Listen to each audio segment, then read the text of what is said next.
લઈ જાય છે, એક 12 વર્ષનો છોકરો, 10 વર્ષનો છોકરો, તો એ લોકો ઝઘડ્યા જ કરે કે વેકેશન બરબાદ થઈ જાય, અને એ લોકોનું ચાલુ કાર્યક્રમ, અને એમાં એક પ્રસંગ તો એવો બની ગયો તો એટલું બધું થાય તો બાપના મનમાં એમ થયું કે મોટા છોકરાનો વાંક છે, એટલે બાપને કીધું કે બાપે છોકરાને વાત કરી, તું એક કામ કર, તું મારી સાથે ચાલ અને મારે આ વાત નિરાકરણ કરવું છે. એને ચાલતો લઈ ગયો, એક શાંત સ્થાન હતું, અને વાત કરી કે તું યાર ભાઈને, નાના ભાઈને હેરાન કેમ કરે? એ કે નાના ભાઈને હું હેરાન કરું છું, એ મને ચીડો કરે છે, મને હેરાન કરે, મારી મસ્કરી કરે, જ્યારે હોય ત્યારે. મને જો હું તમને સ્પષ્ટપણે વાત કરી દઉં છું, મને આ વેકેશન ગમ્યું નથી, મારે ઘરે જવું છે, તમે બસની ટિકિટ મને કઢાવી આપો તો મારા નાના ભાઈથી તો હું દૂર રહી શકું.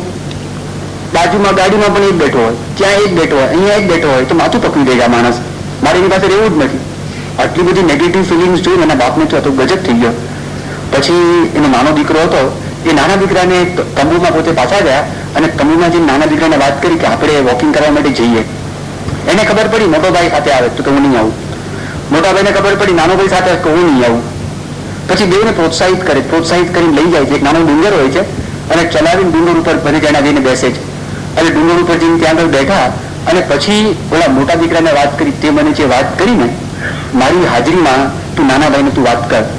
એને કીધું, listen, I don't like your presence, મને તારી હાજરી ગમતી નથી, અને મને તારાથી દૂર વયા જવું છે, નજીકમાં આવું નથી, મારું વેકેશન તારી રીતે બગડી ગયું છે.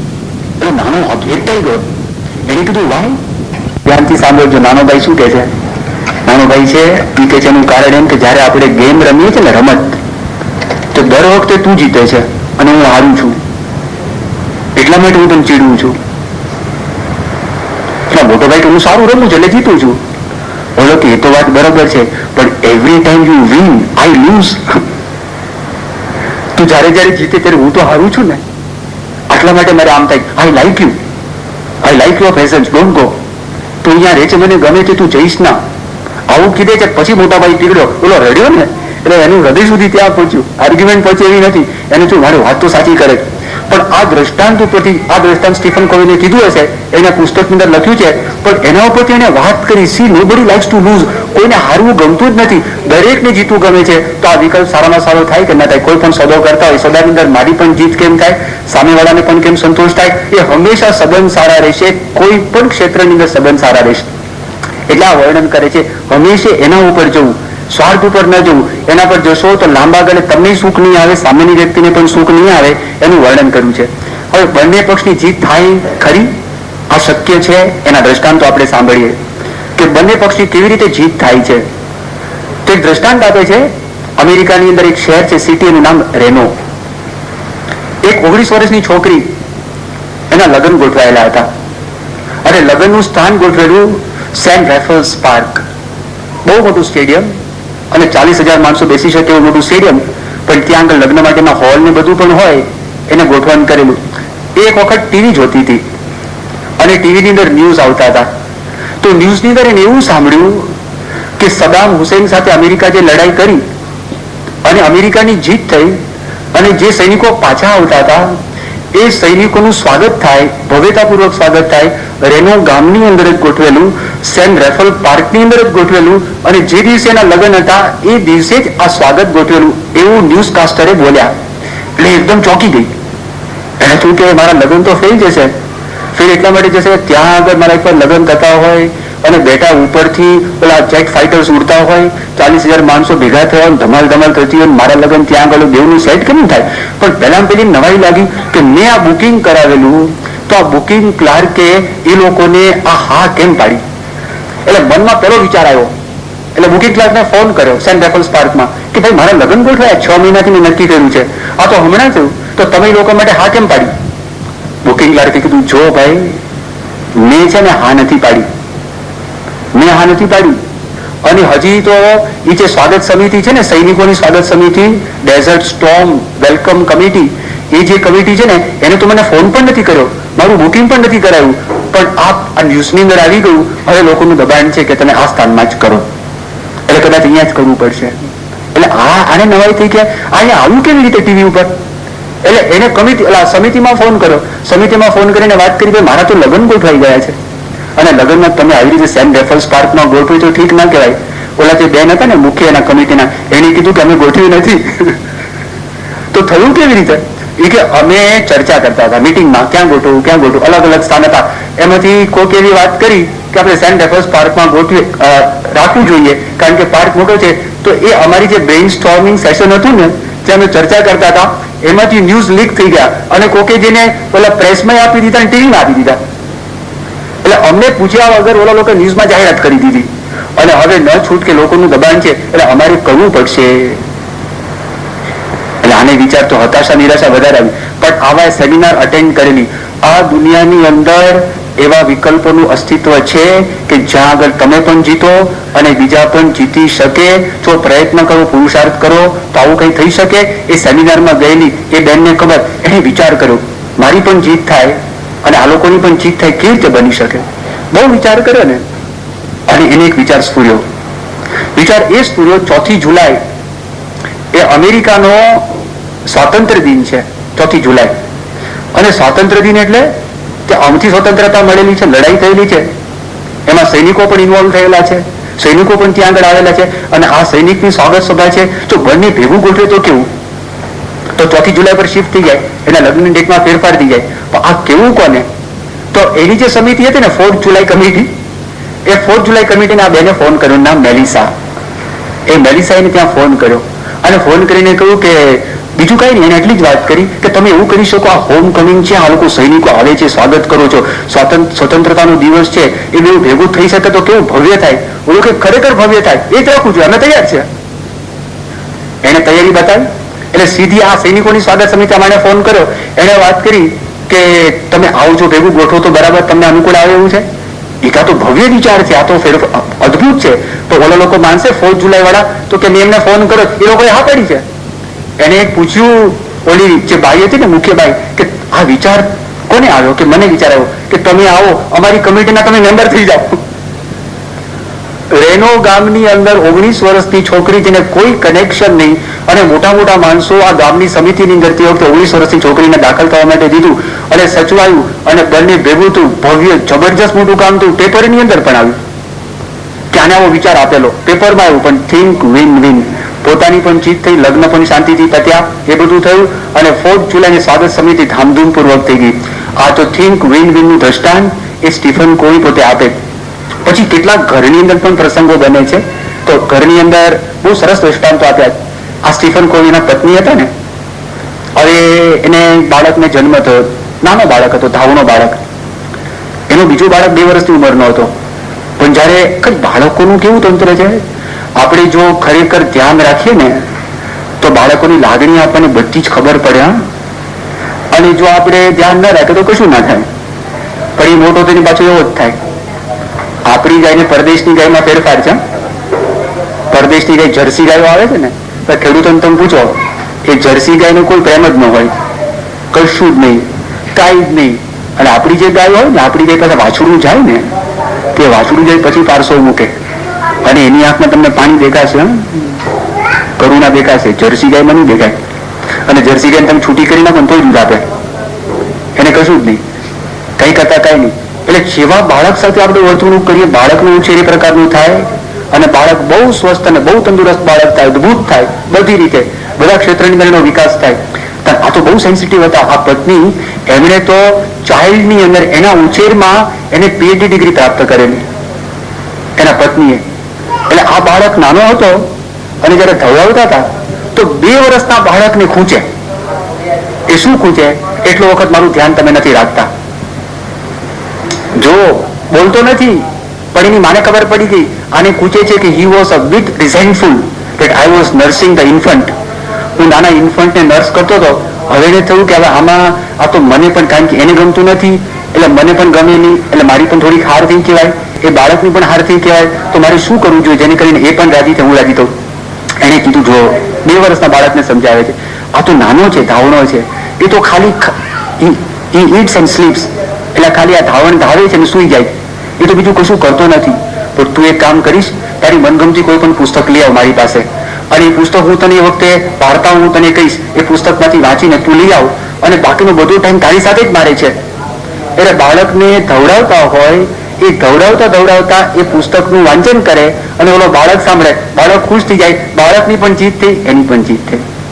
તો થિંક વિન વિન કેવા નાના નાના પ્રસંગો છે, પણ એ પ્રસંગમાં કેવું કામ થાય. બીજું દ્રષ્ટાંત આપે છે, એમની પત્ની છે, અરે એમની દીકરી 16 વર્ષની થઈ. 16 વર્ષની થઈ, એની ઈચ્છા હતી કે મને તમે ગાડી આપો. હવે ગાડીની વાત કરી કે મારે ગાડી જોઈએ. 16 વર્ષની એની પત્ની દીકરી થયેલી કે મારે ગાડી જોઈએ છે વાપરવા માટે. તો સ્ટીફન કોવીએ વાત કરી, જો થિંક વિન વિનમાં શું કે છે, એણે કીધું જો તને ગાડી જોઈએ છે, ગાડી આપીશું. એની ના નથી, પણ શરત શું, તારે અમુક શરતોનું પાલન કરવાનું. આ દેશના જે ટ્રાફિક લોસ છે ને એનું પાલન કરવાનું કે બરાબર છે, જરૂર વગર ગાડીનો ઉપયોગ નહીં કરવાનો. તારી જવાબદારી જે હોય ને એમાં તું વાપર, એનો વાંધો નહીં. ક્યારેક અમારે પણ મુસાફરી કરવાની હોય તારે મુસાફરી તારે અમને કરાવવાની. ગાડીને સાફ રાખવાની જવાબદારી તારી, મેન્ટેનન્સ કરવાની જવાબદારી તારી. અમે તમને પેટ્રોલ આપીશું, એનો ખર્ચો અમારો, અને એનું જે ઇન્સ્યોરન્સ છે ઇન્સ્યોરન્સ પણ અમે આપીશું, અને ગાડી પણ અમે ખરીદીશું. આ બધું અમારા તરફથી, પણ તારા તરફથી એટલું છે. અને ઘરની અંદર તને જે કામ સોંપેલા એ કામ તારે કરવાના. જો વિન વિન આર્ગ્યુમેન્ટ કે છે બે માટે, પોતા માટે ને પેલા માટે. ઘરના કામમાં યાદ કરાવવું પડે, તું આમ કર, તું તેમ કર, તો કેટલી વખત યાદ કરાવે. ઘણી વખત મા બાપે 10 વખત કીધું હોય, છોકરો કરતો ને પછી 11મી વખત ટાંકી ફાટે અને સંબંધો વણશે. પણ પહેલેથી નક્કી કર્યું હોય કે આ રીતનું કરવાનું છે, એને જો ખ્યાલ હોય તો એને વાંધો ના આવે. એને કીધું બરાબર છે, એને પોતે સ્વીકાર કર્યો. સ્ટીફન કોવી કે અમારી જીત થઈ, અમારી એટલા માટે જીત થઈ કારણ કે ઘરમાં કેટલાક કામો હતા એ લગડતા હતા, એને કરવાની તૈયારી બતાવી. ગાડીની ચિંતા અમારે મટી ગઈ. અમારે જવું હોય મુસાફરી માટે પણ એક વ્યવસ્થા કરી આપે, ડ્રાઈવર તરીકે પોતાનું એ કામ કરે અને એને પણ ગાડી મળે, એ પણ પોતે રાજી થાય. પણ જો આ વિન વિન માટે એને વાત કરી, એને કીધું કુટુંબની અંદર છે ને, કુટુંબમાં આ સોદો છે ને, આ વલણ છે ને, એ હંમેશા લાગુ પડે એવું વર્ણન કરે છે. જો ધ્યાન રાખો તો હંમેશા લાગુ પડે, સંબંધોની અંદર 100% લાગુ પડે. પણ કોક વખત કેવા પ્રસંગ બને, એને પોતે વર્ણન કર્યું કે એ ફેમિલીની અંદર એપ્લિકેબલ છે. પણ નાના છોકરાઓ હોય ને, તો નાના છોકરાઓ દર વખતે તમે વિચાર કરો કે ભાઈ નાના છોકરાઓ સાથે કોઈક વાર એવું વલણ રાખવું પડે, તમે હારો નહીં જીતે. ધારો કે વર્ણન કર્યું કે અમારા ઘરની અંદર છોકરા વાત કરી કે અમારી ડ્રોઈંગ રૂમ છે, એમાં છોકરાએ વર્ણન કર્યું કે હિંચકો બાંધવો છે, અમે રજા આપીએ. અમને માથું ફાટતું હોય, ફરતા હોય, પણ વાંધો નહીં, અમારી હાર થઈ અને છોકરાની જીત થઈ. પણ પછી શું વર્ણન કરે, એની બીજા છોકરાની ઈચ્છા થઈ ઘરમાં કિલ્લો બનાવો છે. ઘરની અંદર કિલ્લો બનાવે નાના છોકરાઓ, તમે જો એના બધા પ્લેઝર્સ કેવા હોય, તો એને બધું ખજાનો કેવો હોય, પાકીટ ભેગું કરે, સિગરેટનું પાકીટ, બોટીઓ ભેગી કરે, તૂટેલી બંગડીઓ ભેગી કરે, પેલા ભમરડા ભેગા કરે, પછી માંજો, ઓલો શું કે દોરો, પતંગ ભેગી કરે, તૂટેલી પતંગો ભેગી કરે. એનો ખજાનો તો આ છે, એ ભેગું કર્યું તો આપણા માટે કચરો છે, મોટા માટે. એને તો આ શું છે, આ તૂટેલા રમકડા, એ તો આપણા માટે કચરો છે, પણ એના માટે તો કચરો નથી. તેણે કીધું કે કિલ્લો અમે રહેવા દઈએ, અઠવાડિયાઓ સુધી રહેવા દઈએ, એનો પણ અમને વાંધો નહીં. પણ જો એની જીત શું થઈ, બાળક સાથે સંબંધો સુધરે છે. સિદ્ધાંતની અંદર અમે ના પાડીએ, બાળક અમને એમ કે અમારે સ્કૂલમાં નથી જવું, અમારે રસ્તાની અંદર રમવું છે, પ્લેગ્રાઉન્ડમાં રમવું નથી, અને અમારે આ કામ કરવું છે, અમે બાળકને ના પાડીએ. પણ એમાં એનું મન દુખાય નહીં, સમજાવીએ, સમજાવીને પ્રયત્ન કરીએ, અમે મક્કમ રહીએ, પ્રિન્સિપલ્સ ઉપર, સિદ્ધાંત ઉપર બાંધછોડ અમે કરીએ નહીં. બાળકની હાર થાય, અમારી જીત થાય, પણ અંતે બાળકની જીત છે, કારણ કે મા બાપને ખબર છે બાળકનું શ્રેય શેમાં છે. આ બધા અપવાદો છે, કારણ કે મા બાપને ખબર છે, મા બાપને ખ્યાલ છે એની જીત કેવી રીતે છે. તો આ વર્ણન કર્યું. પછી ઘરની અંદર થોડાક મોટા છોકરાઓ થાય, એને શું કહું, તમે ઘરમાં કોઈ નિર્ણય લો ને, એ છોકરાને ઇન્વોલ્વ કરજો. એ છોકરાને તમે ઇન્વોલ્વ કરશો અંદર, તો છોકરાની જીત થશે ને મા બાપની પણ જીત થશે. વર્ણન કરશે. કોઈક વખત એને એવા આઈડિયા આવે, મા બાપના મનમાં એમ થાય છોકરાને શું ખબર પડે. ઘણા મા બાપને તો એવું હોય ને, એટલે લગ્ન કરીને આવે ને મોટો હોય ને, 35 વર્ષનો હોય ને, તો એ ઢ માને કે આને કશું ખબર પડે જ નહીં, આવું ગતાગમ વગરનો છે. ઘણી વખત એવું લાગે કે ઢ છે. આને વર્ણન કર્યું, ટીનેજ છોકરો થયો કિશોર અવસ્થાની અંદર, તો તમારે એવી તક આપવી જોઈએ. એ તકમાં તમે કોઈ વિચાર, ઘરની અંદર કોઈ પ્રોગ્રામ કરવો હોય, એને બેસાડ્યો હોય, એનો વિચાર પણ તમે જો ગ્રહણ કરો, તમને નવાઈ લાગે, તમને કોઈ દિવસ વિચાર ના હોય, છોકરાને વિચાર આવશે અને એ રાજી થાય કે મારા વિચારનો સ્વીકાર કર્યો. અને દરેક વિચાર સારા ના હોય, કારણ કે દરેક અનુભવ નથી. તો તે વખતે પહેલી વાત કરી, સિદ્ધાંતની વાત કરી. સિદ્ધાંતની વાત છોકરાને સમજાવવી પડે કે બેટા તને અનુભવ નથી, તું મોટો થા તને ખબર પડે. પણ એટલું બધું ઇમોશનલ બેંકની અંદર એટલો બધો ખજાનો વધી ગયો હોય કે છોકરાને કોઈ દિવસ મનમાં દુઃખ ન થાય કે મારા મા બાપ જે કરતા હશે બરાબર કરતા હશે. એ વિશ્વાસ સંપાદન થાય. આ બહુ અગત્યની વાત છે. એટલા માટે અગત્યની વાત છે કે આપણને ખ્યાલ નથી, આ ડિપોઝિટ આપણે કરતા નથી. મોટો સમય થઈને છોકરો ભાગી છોકરીને લઈને, અને છોકરી ભાગી છોકરાને લઈને, એવું થાય છે. રિવર્સ, હમણાં એક રિવર્સ કેસ સાંભળ્યો. છોકરી છોકરાનું પાડીને ભાગી ગઈ. આ બનેલો પ્રસંગ સાંભળો એકદમ. હવે આવા પ્રસંગ પણ બને છે. એ કેમ બને? સાથી બને.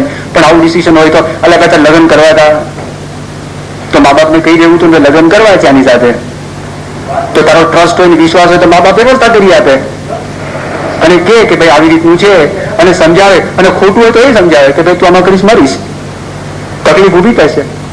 એક ભાઈ અમને મળ્યા અમેરિકાની અંદર, આવી રીતે કથા ચાલુ હતી. કથા પછી મને મળ્યા અને મળીને મને વાત કરી કે સ્વામી કે બહુ તકલીફ છે. મેં શું તકલીફ છે? કે મારી દીકરી આવી છે, સભામાં બેઠી છે, 2 છોકરાઓ છે, અત્યારે છૂટા છે.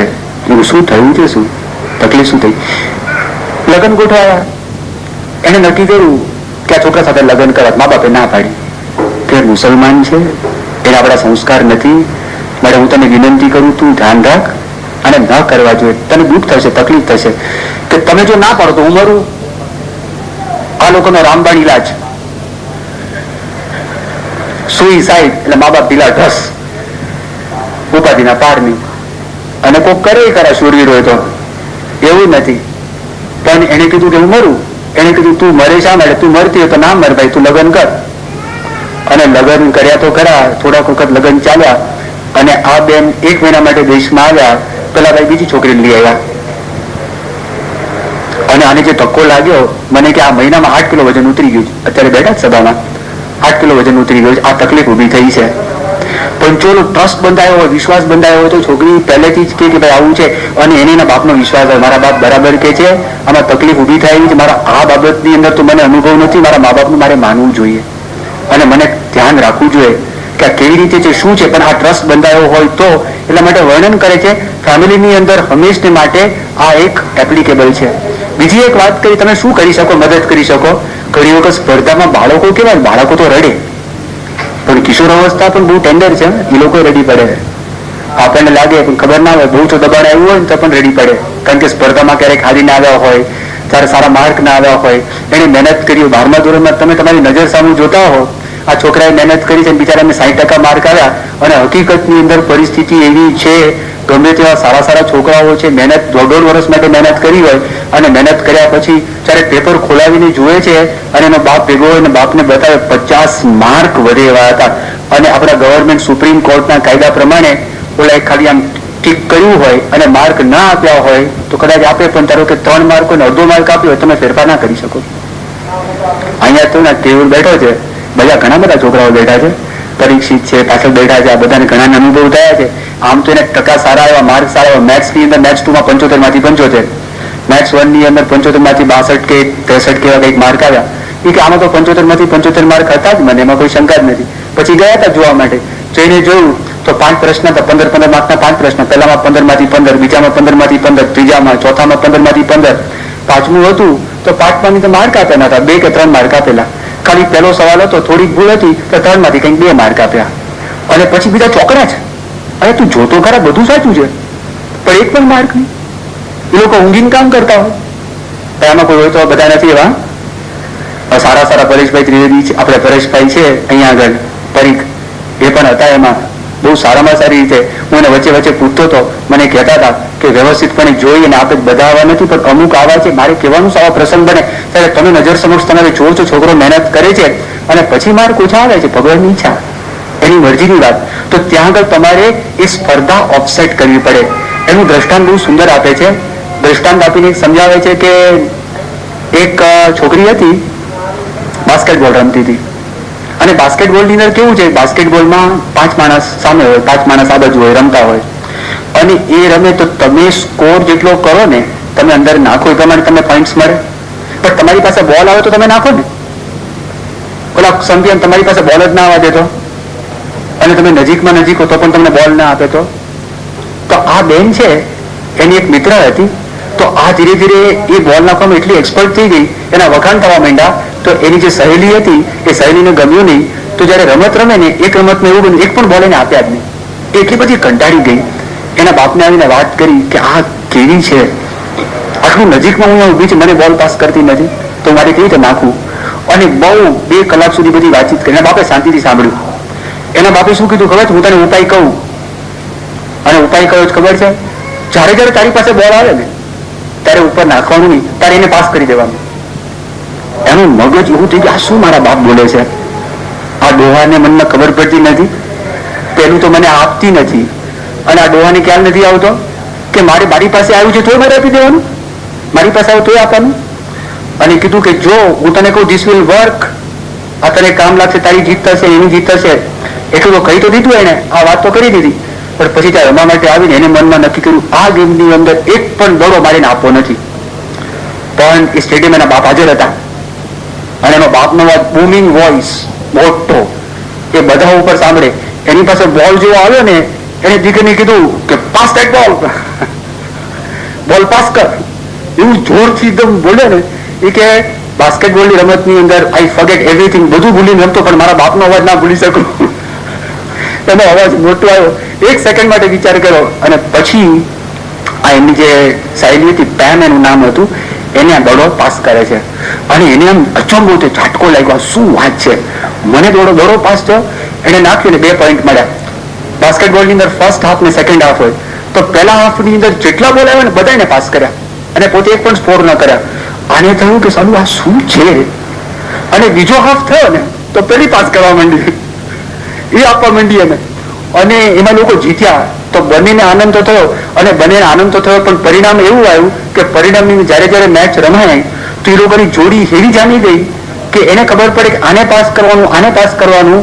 અને લોકો બધી મેચ, મોટાભાગની મેચો જીત્યા. અને પેપરમાં આર્ટિકલ આવ્યો કે આ લોકો જ્યારે એક જણ હોય ને ત્યારે ખબર પડે મારી બાજુમાં છે, the other can feel the presence of the first person. આવું આખું વર્ણન કર્યું. પણ જો બંનેની જીત ત્યાં આગળથી અઘરું કામ છે, પણ યોગીજી મહારાજ તો ઘણા વખત પહેલા દ્રષ્ટાંત આપી દીધું છે. 2 જણા લડ્યા, મુસલમાન હતા, બરાબર બત્થમ બત્થી, એક ઉપર નીચે ઉપર નીચે ઉપર નીચે, બરોબર કુસ્તી રેસલિંગ ચાલતી હતી. એમાં એક જણ હતો, એને પછાડીને પાડ્યો કે હું બળ્યો, તો બીજો અલગ પગમાં આટી ભરાવીને એને વાળીને પાડ્યો કે તું બળ્યો તો હું વળ્યો, તું બળ્યો તો હું વળ્યો, આટી ભરાવીને પાડ્યો હેઠો. તે બરોબર ચાલતું હતું. એમાં એકને ભગવાને સદબુદ્ધિ આપી, નાહકના દેવા વગરના આપણા ટાંટિયા બાટિયા તૂટી જાય અને હાડકાવાનું થાય. અને એકદમ પોતે ઉભો થઈ ગયો. એને કીધું ભાઈ સાહેબ, હું તારા ચરણની રજ છું. બોલે કીધું એમ સ્ટોપ, ફાઇટ સ્ટોપ થઈ ગઈ. તું મારા ચરણની રજ? કે હા. કે તું મારા ચરણની રજ, તું તારા બગલનો વાળ છું કે તું મારા ચરણની રજ, હું તારા બગલનો વાળ છું. તરત ફેરફાર થઈ ગયો. આ જો દરેક ટ્રાન્ઝેક્શનમાં તમે જો આપણી સાથે સંબંધ, ઘણી વખત આપણા તાકાત નથી, આપણા પાવર નથી, આપણને એમ લાગે પણ ન ચાલે. તમે જો આ છેવટે જીતો ને જીતવા દો. કોઈ પણ કાર્યની અંદર તમે જો આ કરશો તો તમને વાંધો નહીં આવે, કોઈ પણ પ્રશ્ન નહીં આવે. આપણા ઋષિ મુનિઓ, સ્ટીફન કોવી તો હમણાં વાત કરી, આપણા ઋષિ મુનિ આ ભાવના ક્યારે આપી? હજારો વર્ષ પહેલા. આ છોકરાઓ બધા બોલે છે, બધાને શીખવાડે છે, ઓમ સહના ભવતુ સહનૌ ભુનક્તુ સહવીર્યમ કરવા વહૈ તેજસ્વીના વધીતમસ્તુ મા વિદ્વિષા વહૈ ઓમ શાંતિ શાંતિ શાંતિ. કેવું વર્ણન કર્યું? ઓમ સહના ભવતુ, વર્ણન પ્રાર્થના કરે છે કે અમારા બંનેની સાથે રક્ષા કરજો. સહનૌ ભુનક્તુ, તમે જે કઈ ભોગ ભોગવીએ સાથે રહીને ભોગવીએ. ઓમ સહના ભવતુ સહનૌ ભુનક્તુ સહવીર્યમ કરવા વહૈ, અમે સાથે રહીને કાર્ય કરીએ. માં વિદ્વિષા વહૈ, અમે અંદર અંદર પરસ્પર ઈર્ષા ન કરીએ, દ્વેષ ન કરીએ. ઓમ શાંતિ શાંતિ શાંતિ, શરીરમાં પણ શાંતિ રહે, અમારા મનમાં પણ શાંતિ રહે, અમારા આત્માની અંદર પણ શાંતિ રહે. આ બધી વાત કરી. પણ માણસ છે ને આ ક્યારે કરી શકે? ઓમ સહના ભવતુ ક્યારે કરી શકે? સહનૌ ભુનક્તુ ક્યારે કરી શકે? સહવીર્યમ કરવા વહૈ તેજસ્વીના વધીતમસ્તુ, અમારા બંનેની બુદ્ધિનો વિકાસ સાથે થાય. આ વર્ણન ક્યારે બની શકે? તો સ્ટીફન કોવી લખે છે, અને આપણે તો કહેતા આવ્યા, જો અંતરમાં સલામતી હોય ને તો જ માણસ બીજાને કદર આપી શકે. અંતર જો સલામત હોય, અંતર સલામત હોય તો તમે નફો વેચી શકશો, કદર વેચી શકશો, પ્રશંસા વેચી શકશો. અંતર જો અસલામત હશે, અસલામત અંતરવાળા માણસ આ ના કરી શકે. એ સ્વાર્થવાળા માણસ હોય, એ ના કરી શકે. અંતર જો ભરેલું હોય તો પ્રશંસાના ઢગલા કરી શકે, એ કદર વેચી શકે, પ્રશંસા વેચી શકે, આપી શકે, બધાને સાથે ભેળવી શકે. અંતર સલામત હોય તો બાકી ન બની શકે કોઈ સંજોગોમાં નહીં. તમે જો પ્રમુખ સ્વામી મહારાજ પ્રશંસાના ઢગલા, યોગીજી મહારાજ પ્રશંસાના ઢગલા નાનું કામ કર્યું હોય. યોગીચરણ સ્વામી 11 કે 12 વર્ષની ઉંમરના હતા. મુંબઈથી બોચાસણ ગયા અને ત્યાં આગળ આવે યોગીજી મહારાજે વર્ણન કર્યું, અમારા યોગીચરણ સ્વામી આફ્રિકાથી આવે છે અને પ્રવચન કરશે. અને પ્રવચન શું કરવાનું? ઓચિંતા ઉભા તમને કરે અને બાળકને પ્રવચન કેમ કરવાનું? આ હિંમત વાળા અને બધા સંતોએ વાત કરી કે એક કામ કર ને સ્વાહિલીમાં પ્રવચન કર. તો કોણ ખબર છે શું પ્રવચન છે? કોઈને ખબર પડે? ના ખબર પડે સ્વાહિલીમાં. અને મુંબઈથી નીકળ્યા ને દરેક સ્ટેશનનું વર્ણન કરવા માંડ. મુંબઈથી ક્યાં ક્યાં નીકળ્યા, તમારું 10 મિનિટ પૂરી, પ્રવચન પૂરું. કાને તો ગમી ગયું અને શરૂ કર્યું. અને જોગી મહારાજ સાંભળે, જોગી મહારાજ બોલે, જોયા હોય જોગી મહારાજ વર્ણન કરે, આમ કરે, આમ જોગી મહારાજ આમ કરે, જોગી મહારાજ બોલે, વર્ણન કરે. અને ઓહો કે યોગીચરણ સ્વામી પ્રવચન પૂરું થયું. સ્વામી કે આખા બ્રહ્માંડમાં ન એવું પ્રવચન કર્યું. એટલે બ્રહ્માંડમાં ન થાય, તમે બીજાને સાંભળાય છે? બ્રહ્માંડમાં ન થયું પ્રવચન કર્યું. પ્રશંસાના ઢગલા ઈશ્વરચરણ સ્વામી વર્ણન કરે. શાસ્ત્રીજી મહારાજનું પુસ્તક લખાતું હતું. રોજ યોગીજી મહારાજ બોલાવે અને રોજ પૂછે. અને ગોંડલથી રાજકોટ જાય, પાછા આવે, રાહ જોતા હોય. પ્રભુ સ્વામી તમે જો પ્રશંસાના ઢગલા નાની નાની વ્યક્તિને પોતે હાજર કરે. ઓલા અક્ષર વલ્લભ સ્વામી, ઓર્ડિનરી અક્ષર વલ્લભ સ્વામીને હજી સંસ્કૃતનો એક શ્લોક નથી આવડતો. અને મારી પેલા સાધુ થયા છે શ્રીમદ સદગુરુ શાલીનમ, કોઈ સંસ્કૃતનો શ્લોક આવડતો નથી. એક જ ભૂજથી આવે છે. અને મને ખબર નથી જય બરાબર બોલાવે છે કે નહીં પણ ખ્યાલ નથી. પણ એકમાં એક્સપર્ટ ઇલેક્ટ્રિક ડિપાર્ટમેન્ટમાં ઓલા ઇલેક્ટ્રિકલ એન્જિનિયર પણ ભૂલો પડી જાય. મોટર બરોબર વાઇન કરવી હોય, સેટ કરવું હોય, આ હોય તે હોય, એકદમ વ્યવસ્થિતપણે એને બધું ફાવે. લોનાવાલામાં શિબિરની મેં તમને વાત કરી હતી. શિબિરમાં ત્યાં આગળ જે બધા પરદેશના હરિભક્તો જ્યાં ઉતર્યા હતા ને, તે પાણી છે ને, પાણી કંઈક ખૂટી ગયું, મોટર કંઈક બંધ પડી ગઈ, ટાંકામાં પાણી ગયું નહીં. તો ત્યાંના બધા માણસોને બોલાવ્યો, કોઈ સમી કરી શક્યા નહીં. અને પછી અક્ષર વલ્લભ સ્વામીને કોઈ કીધું તમે એમને બોલાવો, એ સ્વામીને બોલાવો. અક્ષર વલ્લભ સ્વામી ત્યાં આગળ ગયા. એને કીધું આ મોટર ઊંધી કરે છે, આ મોટર ઊંધી કરે છે. અને પછી સવડી કરી, વ્યવસ્થિત કરી, પાણી ચડ્યું. હરિભક્તો બધા રાજી થયા. સભા થઈ. સભામાં બાપાને વાતની ખબર પડી અને સ્વામી સભા પતી ગઈ. અને પતી ગયા પછી સ્વામીએ વાત કરી કે તમે બધા સ્નાન કરીને આવ્યા અને સ્નાન કરવા મળ્યું તો એનું કારણ ખબર? આ અક્ષર વલ્લભ સ્વામી છે. અને આ જે માઇક્રોફોન હતો સ્વામી છૂટો કરી દીધો. અને છૂટો કરીને અક્ષર વલ્લભને આ બધાની હાજરીમાં અમેરિકા, ઇંગ્લેન્ડ, આફ્રિકાના મોટા મોટા હરિભક્તો, બધી રીતે મોટા સાધન સંપન્ન બુદ્ધિશાળી બધા એની હાજરીમાં પ્રભુ સ્વામી મહારાજ અક્ષરવલ્લભ સ્વામીની પ્રશંસા કરે છે કે જો ઇલેક્ટ્રિકલ એન્જિનિયર ભૂલો પડી જાય તો ત્યાં આગળ આ માણસ કામ લાગે. અને એમ મૂકી બાજુમાં સ્વામી કે તમે બોલો. સ્વામી બાપા સામું જોઈએ કે હું શું બોલું, હું શું બોલું? તો એ જે બોલે ને બાપા બોલે, એ જે બોલે ને સ્વામી રિપીટ કરે. અને જે ગમતથી તમને નવાઈ લાગે પછી પ્રશંસાની જયારે વાત કરી એ રાજી થાય, પ્રસન્ન થાય. અને તમને કે થોડુંક વ્યવસ્થિતપણે કામ કર્યું, પ્રશંસાના ઢગલા, અંતર સલામત છે. કોઈ દિવસ એમને થતું નથી, એ નમવાની અંદર પણ એને સંકોચ થતો નથી, ક્યારે થતો નથી, કોઈ દિવસ પણ નહીં, કદાપી પણ નહીં. મારા સાધુ સમાજના બધા આવેલા, કેટલા તો અડબંગી હતા કે બધા સરખા નતા. બધા સંતોની સેવા મૂકેલા, હરિભક્તોની સેવા મૂકેલા. એટલે હરિભક્તોને જે ગાળો આપે તો પ્રમુખ સ્વામી પાસે આવીને વાત કરી, બાપા આ બધા મહાત્માઓ પધાર્યા છે, ગાળો આપે છે. સ્વામી કે લગન હોય ને, લગન અને જાન જાય ને તો સામે પક્ષવાળા ગાળો બહુ આપે અને બધા સહન કરી લે. એ ગાળો બધા સહન કરી લે. કેમ? સ્વામી કે 16 વર્ષની ઉપાડી છે. આ સ્વામી શબ્દ બોલે, એક નિશાન છે, અહીં શું ઉપાડવાનું છે?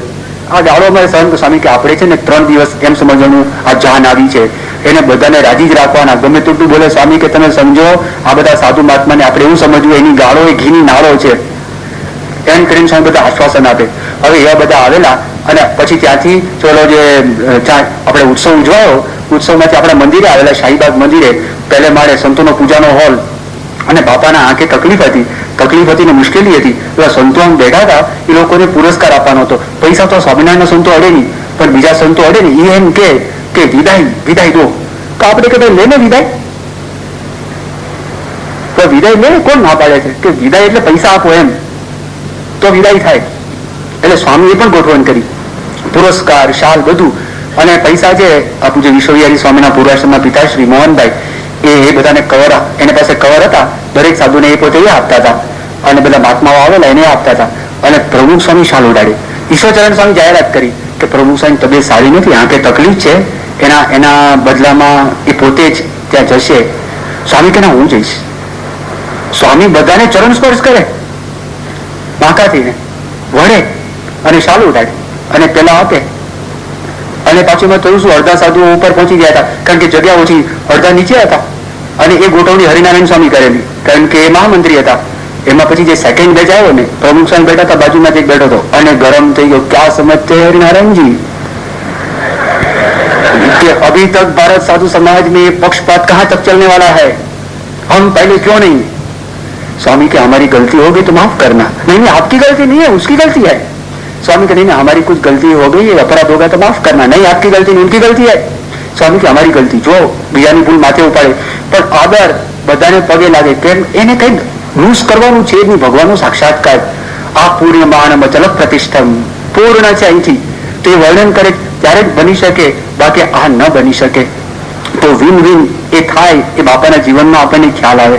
આમાંથી આપણને શીખવા એક જ વસ્તુ મળે છે. એ કઈ વસ્તુ શીખવા મળે છે? કોઈ પણ ખાસ કરીને કૌટુંબિક ક્ષેત્ર છે, મિત્રનું ક્ષેત્ર છે, આ સત્સંગનું ક્ષેત્ર છે અને ધંધાનું પણ ક્ષેત્ર છે. એ ક્ષેત્રમાં જરા વિચાર કરીને કરવું. પણ આ એક વલણ જો આપણે રાખશું તો આપણા સંબંધો કાયમ માટે જળવાશે.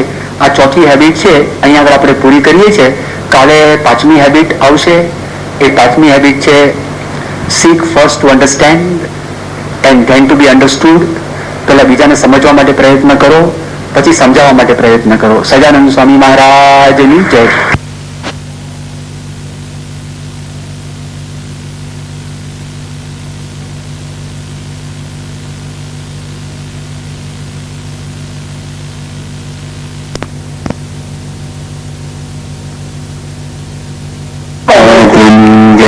શાસ્ત્રીજી મહારાજની જય, યોગીજી મહારાજની જય, પ્રમુખ સ્વામી મહારાજની જય.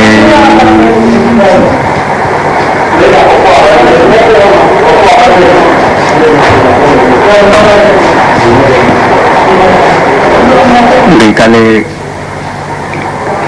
આપણે વાત કરી હતી કે આજે જે અતિશય સફળ થયેલી વ્યક્તિઓ, એની 7 વિલક્ષણતાઓ છે અને 7 વિલક્ષણતામાંથી ગઈકાલે આપણે વાત કરેલી કે 5મી વિલક્ષણતા ઉપર આજે આપણે વાત કરીશું. વિલક્ષણતા આ રીતની લખેલી છે કે first seek to understand and then to be understood. પેલા બીજાને સમજવા મથો અને પછી સમજાવવા. પેલા બીજાને સમજવા માટે પ્રયત્ન કરો અને પછી આપણા મનની અંદર જે કઈ વિચારો હોય એ બીજાને આપણે આપીએ. ગુણાતીતાનંદ સ્વામી સ્વામિનારાયણ ભગવાનના શ્રેષ્ઠ સંત, સ્વામિનારાયણ ભગવાનના 500 પરમહંસો હતા. એ 500 પરમહંસોમાં ગુણાતીતાનંદ સ્વામી શ્રેષ્ઠ હતા. એમણે પોતાના ઉપદેશની અંદર એક વાત કરેલી છે અને એક વાતની અંદર માણસના જીવનની અંદર સંપૂર્ણ શુદ્ધિ આવે એવી વાત કરી છે. એમણે એવું કહ્યું કે જેવો બીજાને સમજાવવાનો આગ્રહ છે એવો પોતાને સમજવાનો હોય, અને જેવો બીજાના દોષ જોવાનો આગ્રહ છે એવો પોતાના દોષ ટાળવાનો હોય તો કઈ કસર રહે નહીં. તકલીફ એ છે કે ઇન્દ્રિયો બધી બહાર તરફ જુએ છે. સ્વામિનારાયણ ભગવાને એમના ઉપદેશો વચનામૃતની અંદર પણ એમને આવી વાત કરી છે કે આ દેહમાં રહેનારું જે જીવ છે એ બાહ્ય દ્રષ્ટિ કરીને રૂપને જુએ છે ને કુરૂપને જુએ છે. બાળપણ, યૌવન અવસ્થા, વૃદ્ધાવસ્થા એવી અનેક અવસ્થાને જુએ છે ને અનેક પદાર્થને જુએ છે, પણ જોનારો પોતે પોતાને જોતો નથી. એ અજ્ઞાનીમાં અતિશય અજ્ઞાની છે, એ ઘેલામાં અતિશય ઘેલો છે, એ મૂર્ખમાં અતિશય મૂર્ખ છે અને નીચમાં અતિશય નીચ છે. સ્વામિનારાયણ ભગવાન પોતે વાણી વિવેકની વાત કરે છે કે માણસના જીવનની અંદર એ પોતે વાણી બોલતા હોય તો વાણીની અંદર વિવેક હોવો જોઈએ. એમને એ પણ ખબર છે કે ક્યારે બાયો કેવું કહેવાય અને ક્યારે રાન શબ્દનો ઉપયોગ થાય, એનો પણ એમને વાત વચનામૃતની અંદર કરેલી છે. હવે કોઈ ઠેકાણે વચનામૃતમાં તમે જુઓ કે શિક્ષાપત્રની અંદર જુઓ, સ્વામિનારાયણ ભગવાન આવા શબ્દની અંદર ક્યારે પણ ઠપકો નથી આપ્યો. પણ આ વચનામૃતની અંદર પોતે અતિશય ઠપકો આપે છે અને સમજાવે છે. 4 ઉપમાઓ આપી દીધી કે જોનારો પોતે પોતાને જોતો નથી, એ ઘેલામાં અતિશય ઘેલો, મૂર્ખમાં અતિશય મૂર્ખ, નીચમાં અતિશય નીચ. આ બધી વાતો શ્રીજી મહારાજે નીચમાં અતિશય નીચ આ બધી ઉપમાઓ આપી.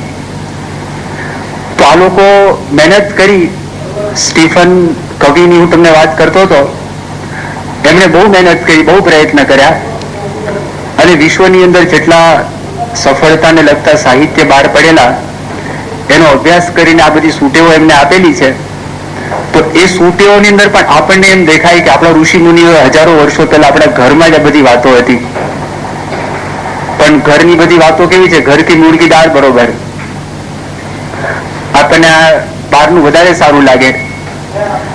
જ્યારે રવિન્દ્રનાથ ટાગોરને નોબેલ પુરસ્કાર પ્રાપ્ત થયો તો તે વખતે ઘણા બધા લોકો શાંતિનિકેતનની અંદર ત્યાં આગળ એમનું સ્વાગત કરવા માટે, અભિનંદન આપવા માટે એ ત્યાં ગયા હતા.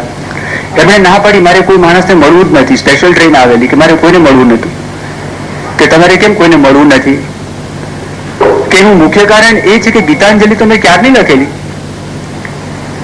જ્યારે બહારના લોકો આ પ્રમાણભૂત કરે અને તે વખતે તમને એનો મહિમા સમજાય, એનો અર્થ એમ થયો કે તમને તમારું ગૌરવ નથી.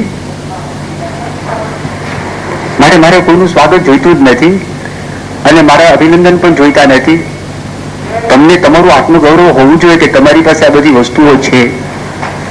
ભલે આ પુસ્તકની અંદર નહીં, પણ બીજા પુસ્તકોની અંદર સ્ટીફન કોવીએ બહુ સ્પષ્ટપણે વાત કરેલી છે.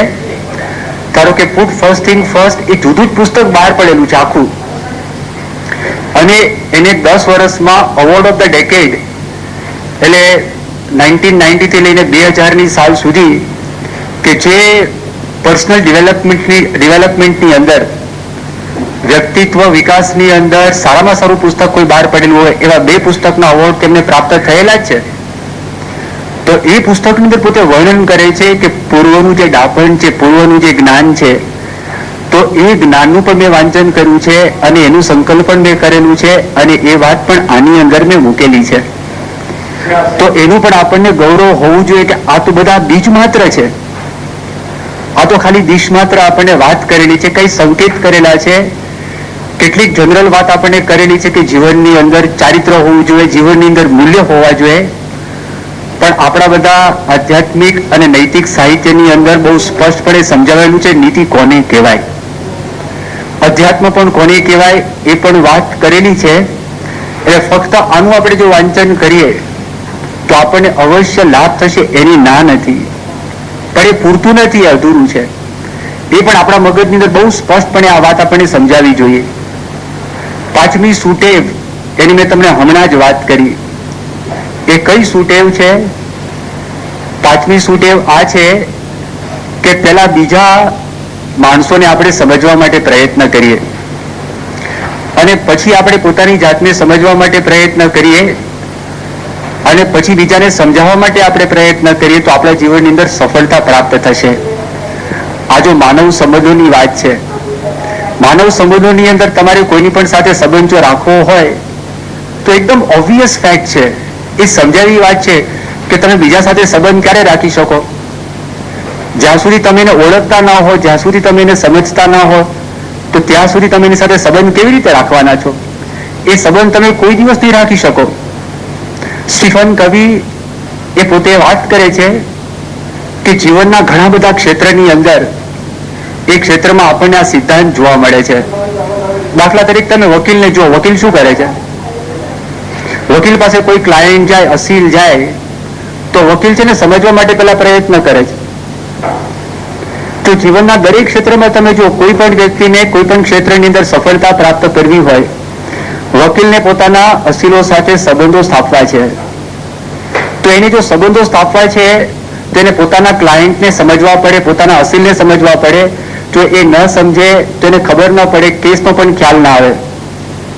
દુબઈની અંદર એક સિંધી ભાઈ છે, લખાલુલા શેખ. એની ઓસ્ટોરિયા હોટેલ છે.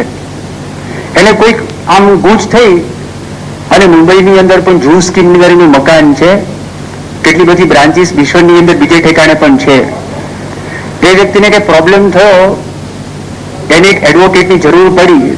કોઈકે વાત કરી કે તમારા જે પ્રશ્નો છે એ પ્રશ્નોનું જો સારામાં સારું નિરાકરણ કોઈ પણ કરી શકે એમ તો નાની પાલખીવાલા કરીને છે એ નિરાકરણ કરશે. પણ એ માણસ છે ને બહુ મોંઘા છે.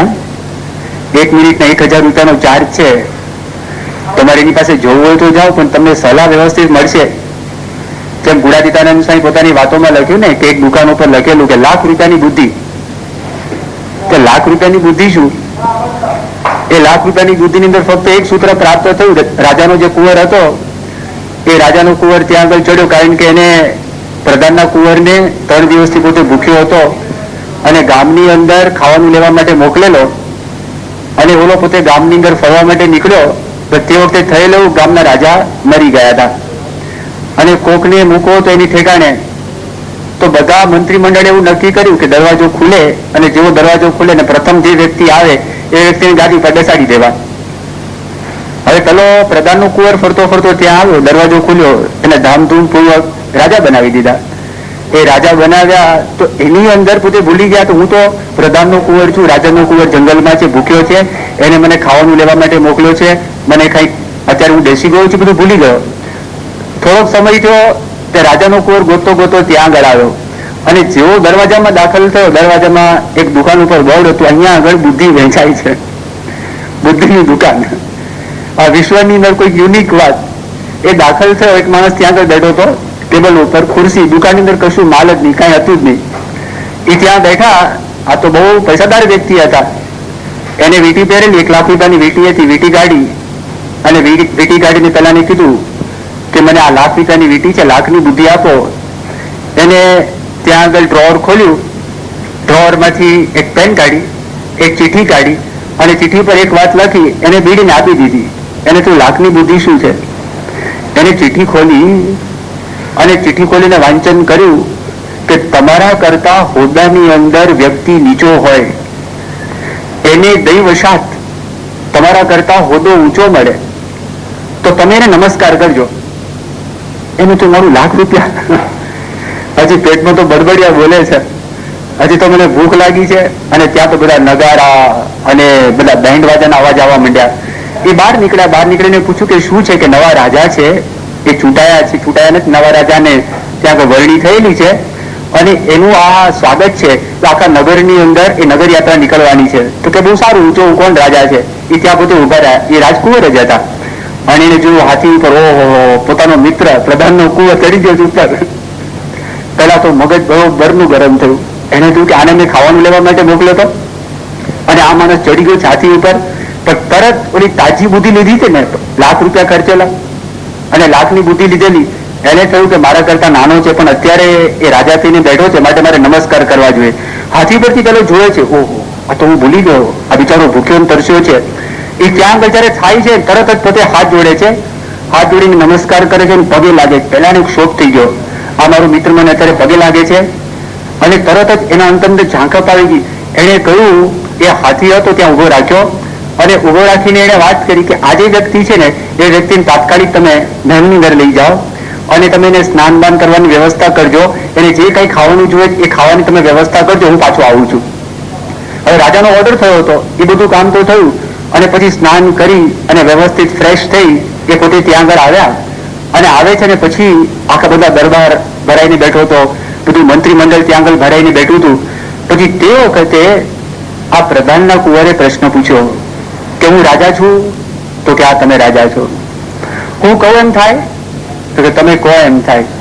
ધારો કે મારા મનમાં એવી ઈચ્છા થાય કે મારે આ રાજ બીજાને આપી દેવું છે, તો તમે એના માટે તૈયાર છો? કે તમે રાજા છો, તમારી મરજીની વાત છે, તમારી પ્રોપર્ટી છે, તમે માલિક છો, તમે ધણી છો, તમારી મરજીની વાત છે. કેમ?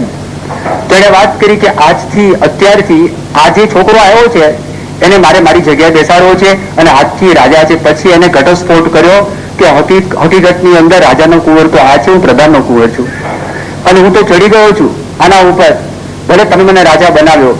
તો તે વખતે પેલાના મનની અંદર વિચાર આવ્યો, પેલાના મનની અંદર થયું કે મારી આ જે વાત એને કરી છે એ વાત એકદમ બરોબર છે, એને જે વાત કહી એ વાત પરફેક્ટ છે કે બુદ્ધિ છે એ બુદ્ધિની કિંમત છે.